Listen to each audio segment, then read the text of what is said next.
Crypto Hotep here with another trading video. Hey guys, I just want to say thank you for tuning in here. Thank you for always listening to these videos, watching them, sharing them, commenting, tweeting about them. Really appreciate it. This video, we're going to be speaking in regards to my particular trading strategy. It's more of a position trading strategy where I build a position over time in a multitude of buys and then I sell it off. So we'll go through how I actually mitigate risk, because I did get a few comments on this video here in my channel, this video that has the most views out of any video, just how to mitigate risk, or people saying, you can't always like buy the dip, which I agree 100% with. So again, this video is going to be also located in this playlist of mine called My Trading Strategy with Heikin Ashi, and it's going to play off the trading strategy number one that I have here. So this is going to be the risk mitigation section, if you will. But as always, guys, this isn't financial advice. Please do your own due diligence with crypto, stocks, metals, all of that. So we'll jump into the charts here. If you're unfamiliar with my trading strategy, please watch that video. So a couple rules that I have to mitigate risk, aka survive and thrive. Okay, so we're actually gonna do this on the crypto XLM or Stellar, just to show that you can do this on any asset class, even crypto. Crypto's very volatile, but you can do this as well. We're going to use our replay tool here, and we're just going to go to a section of the chart here. So we're going to go back in time, and these rules basically are very simplistic. They're very simplistic rules. So the first one is knowing the amount that you want to spend. Okay, and what I mean is you have to have a game plan in terms of how much money you want to spend on a coin or a stock or a currency or a metal. You can't just go in blind and say, no, I feel like, spending $50 here or $100 here or $1,000 here. You have to have that exact amount. Okay. The second thing is you never want to go full port into a trade, meaning that if you did know the amount that you were going to spend and it was going to be $1,000, I wouldn't put all $1,000 at a particular level. That's where you get those horror stories on if you would have bought this stock ABC 10 years ago with $10,000, you would now have $2,500. That's where you hear those horror stories. So I never do that. I always break up my buys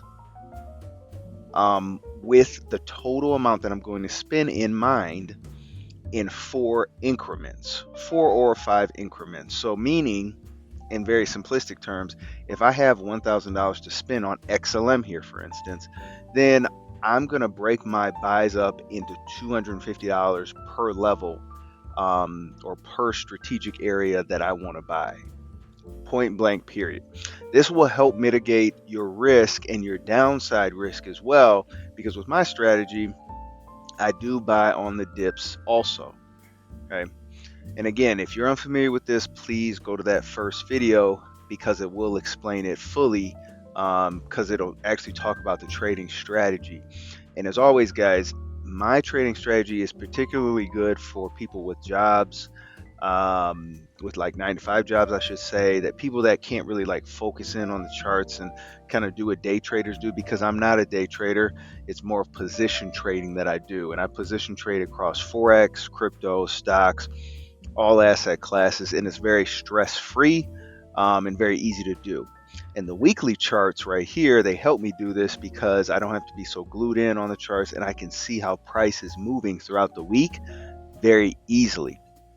Okay, back to the rules. So follow your trading rules originally, with price being in demand, low stochastic, which is up top, your bullish doji, which signifies buyer stepping in, etc. So basically what it's saying is follow your original trading plan to help mitigate risk.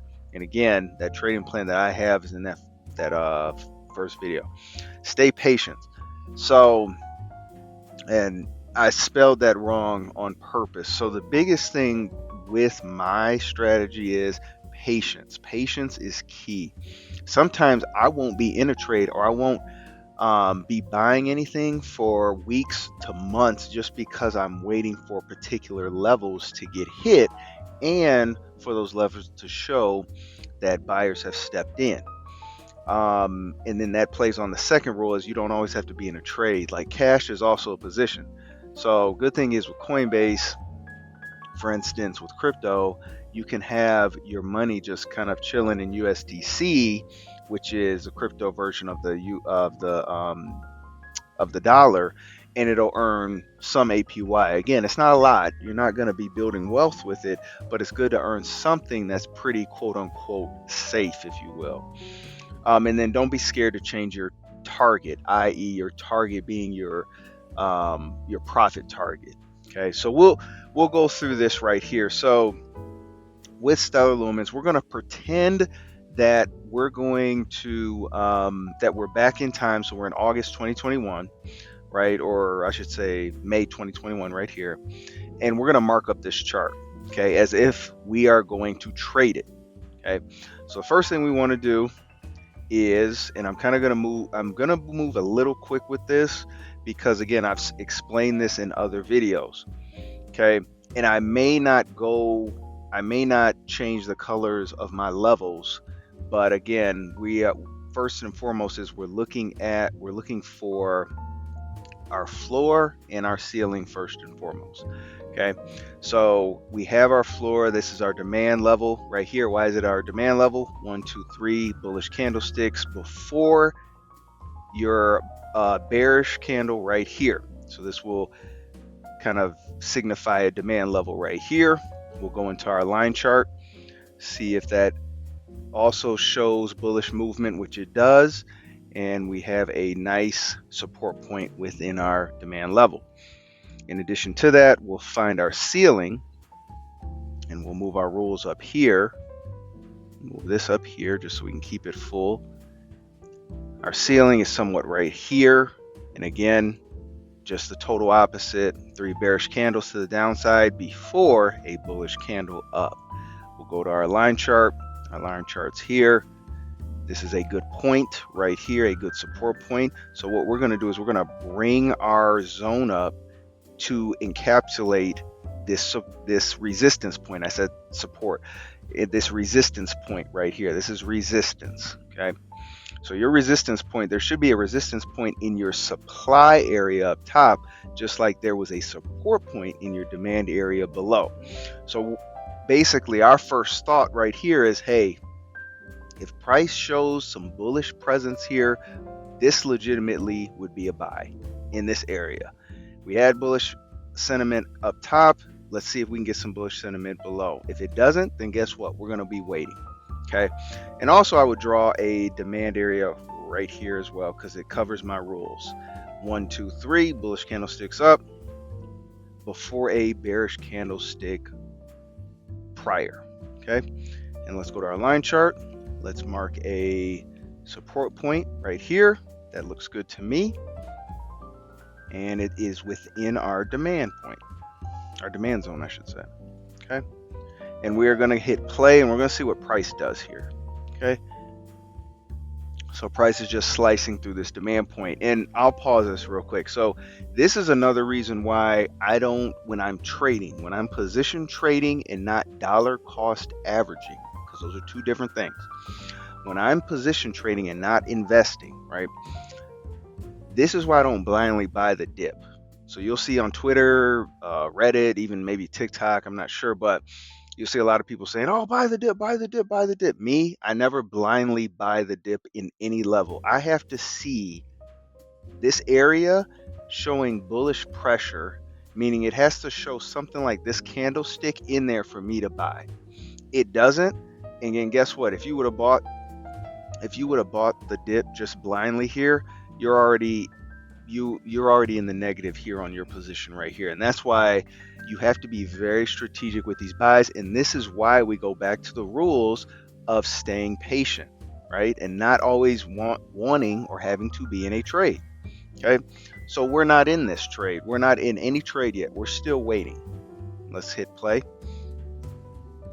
Okay, price is just moving.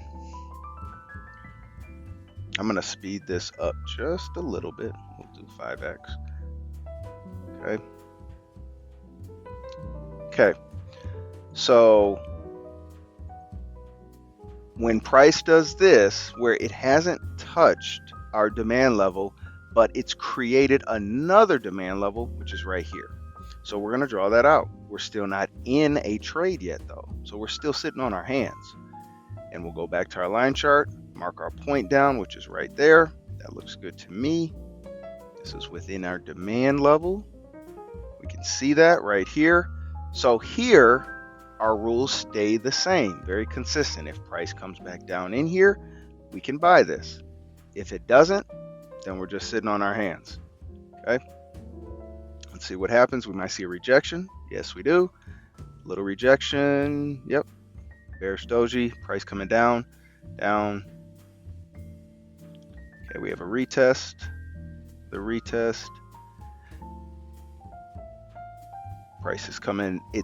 This level is still holding. This is a major level right here that is still holding. Now, one thing that we do as well is, because this price collapsed down, this level is done. Okay, that's another thing. This level is done because this is a demand level. We don't reuse levels here. So we usually try to keep our charts very fresh. So here we have a supply level / resistance. Why? We have 3 bearish candlesticks down before a bullish candlestick here. Let's go to our line chart. Let's mark a point here, a resistance point now. And let's bring our supply level up. And there we go. Okay, and you can see price is it's struggling to break past this level. Now, if you're thinking and questioning why I didn't create this demand level, this is a preference of mine. This is too close to this level, so I'm not even going to mark this down. It's too close. It's very, very close to this level, so I really don't want to mark this out, but this legitimately could be a demand level as well. Okay, so let's click. Seeing a rejection. Okay, so we have a rejection here, and as you can see here, price just negated this whole demand level. If we would have drew this, that demand level wouldn't even have meant anything. Excuse me. Okay.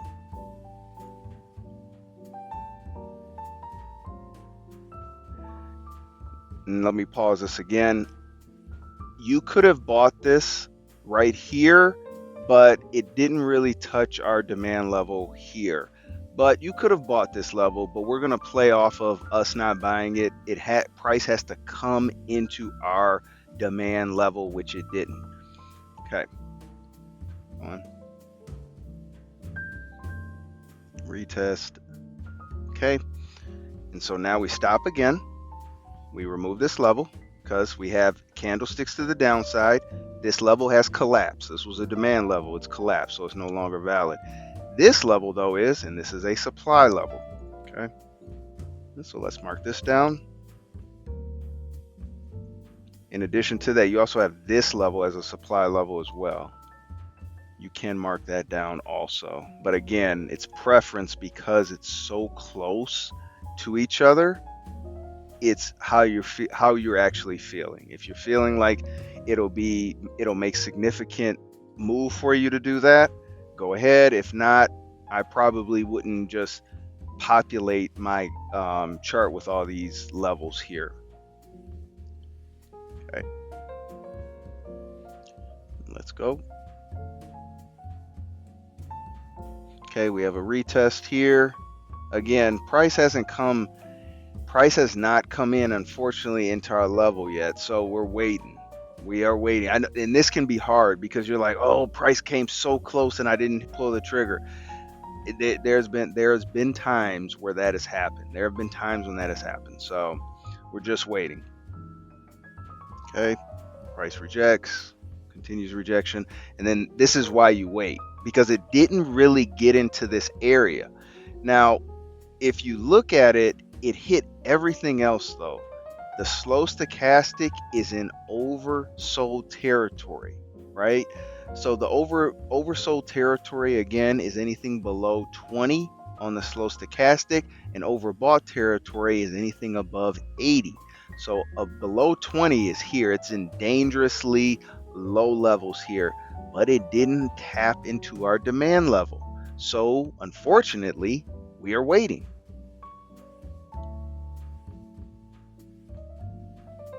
Okay, waiting.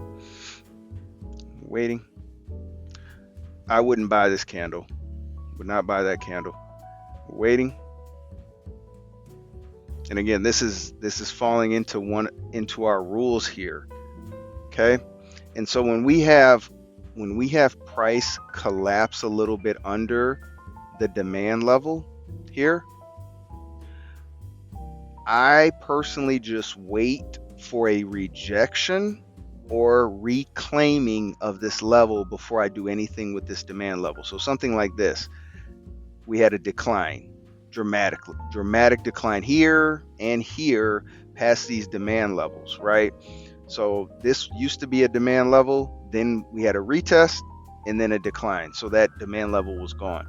I'm just going to wait before I do anything. And when price gets really below here, now I'm looking for other levels. So I'm looking for other areas, right, where I can see price may be interested in going. And I draw out, or extend, I should say, my other levels. So we have a level here that looks pretty good. Seems to be okay. Let's go to our line chart. And again, this is all preference here. I would say, let's see, I would mark that out, this level out here. Okay, I'd say right there is good. And again, we still haven't been in a trade yet. Just so we're clear, we're not in a trade. We haven't bought anything. Again, rejection. Okay, so we have a rejection. We have another retest.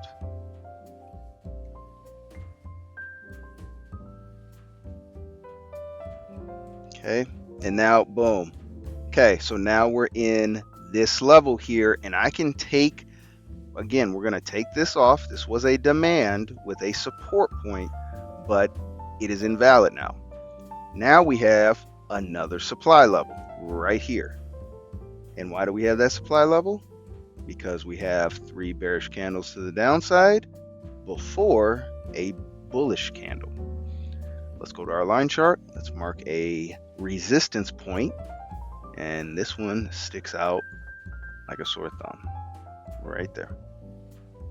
And again, with these resistance and support points, I'm looking for, again, a V shape or a upside down V shape, such as this right here.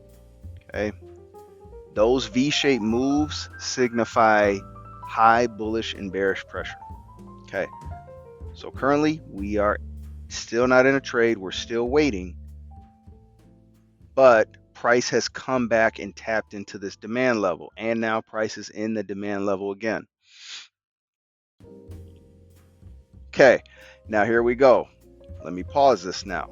We have a buy. So we have a previous demand level right here. This demand level hasn't been tested since, let's look at, since 2020. 3 years later, came back into it. Okay, so we finally have an area where we're willing to buy. And guess what we do? We follow our rule. This is a fantastic level to buy because it's in a demand level. Its price has tapped into the demand level and has also closed above the support point, which is right here, and it was below the 20 slow stochastic, which means that it is oversold. So now this is a safe buy. But do we go full port? Let's go back to our rules. No, we don't. We only buy one time. That's it. But Crypto Hotep, what happens if you just buy one time and it just shoots off to the moon? Well, congrats, you made profit. Be thankful. That's what I would say. The markets owe you nothing. They don't care about your trend lines. They don't even care about these demand levels here.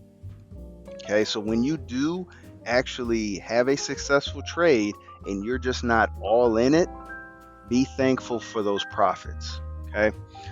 All right, so now we're in the trade. So your mind state has to change here. So we're in a trade. Now we're looking for a target. Okay. My first target would be here, right? I think because it's been hit a couple times, we should be able to hit this. So I may actually bypass this target and I may actually look here. Okay. Right here. Now, typically I'll go to my price range and see what percentage that is. So from here to the first target, which is a fairly easy target to hit, that's a 50% plus gain that we're looking at. For the next one is over 150%. And then if we were feeling really something here, the third target is above 350%. So I would say if this were me realistically in a trade, I'd probably look at going to 22 cents. We bought in at 8 cents, so that's a decent enough trade. Now, if you want to get into the trade, if you want to add to your positions, you have to again follow your rules. The only way I'm adding into my position here is at a lower level. So if this level collapses and price comes into this level, I'll add to the trade.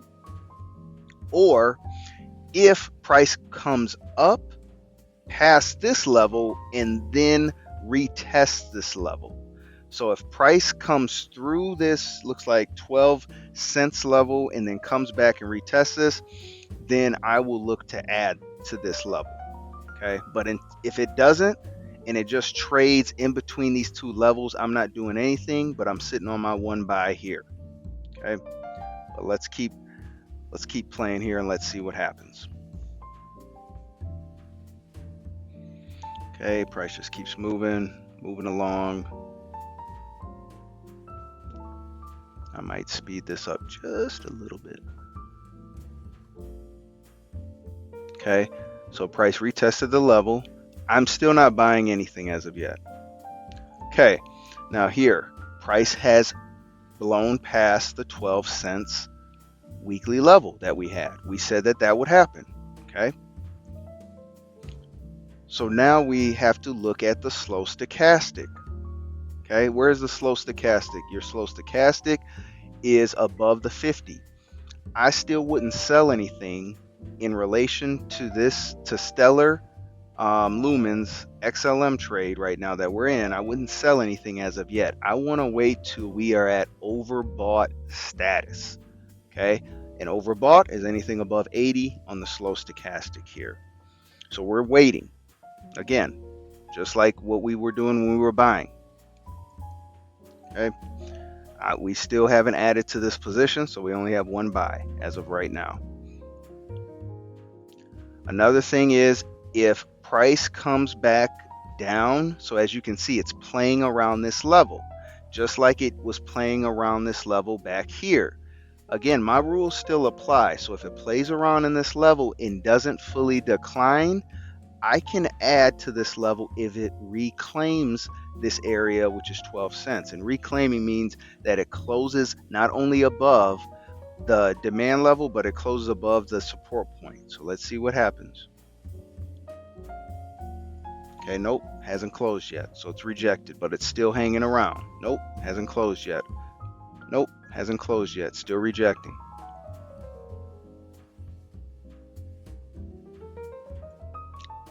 Okay, we're pausing this, and we are still in the trade, just waiting.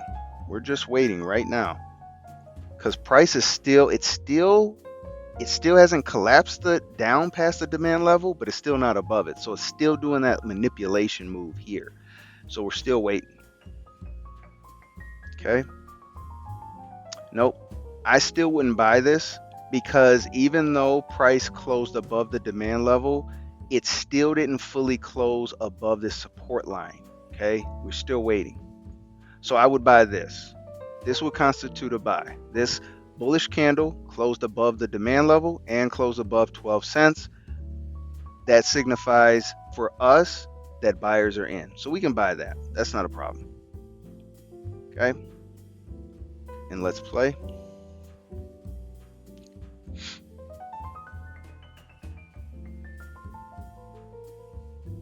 Okay. Price is still, now we have a decline. Okay, price came back, tapped into this level.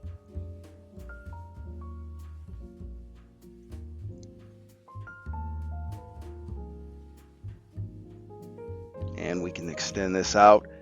And the other rule that I do have is if price doesn't clear this level, if price comes out, goes past a certain weekly resistance or supply level and then comes back down into it, you can constitute a buy as long as the rules have been met. So this level, this constitutes another buy from us. So we have 3 buys currently. Okay. Let's keep going. And again, we're not doing anything. This is all just like manipulative price action. Here we go, boom, and that's and that's crypto in a nutshell right there. So that's a crazy move. So and again, we're just waiting. We waited from January to December, looks like the 2024, and we bought at 8 cents, we bought at 13 cents, and then we bought at 9 cents. And then all of a sudden, crypto started cryptoing and then ballooned up to 60, looks like 64 cents.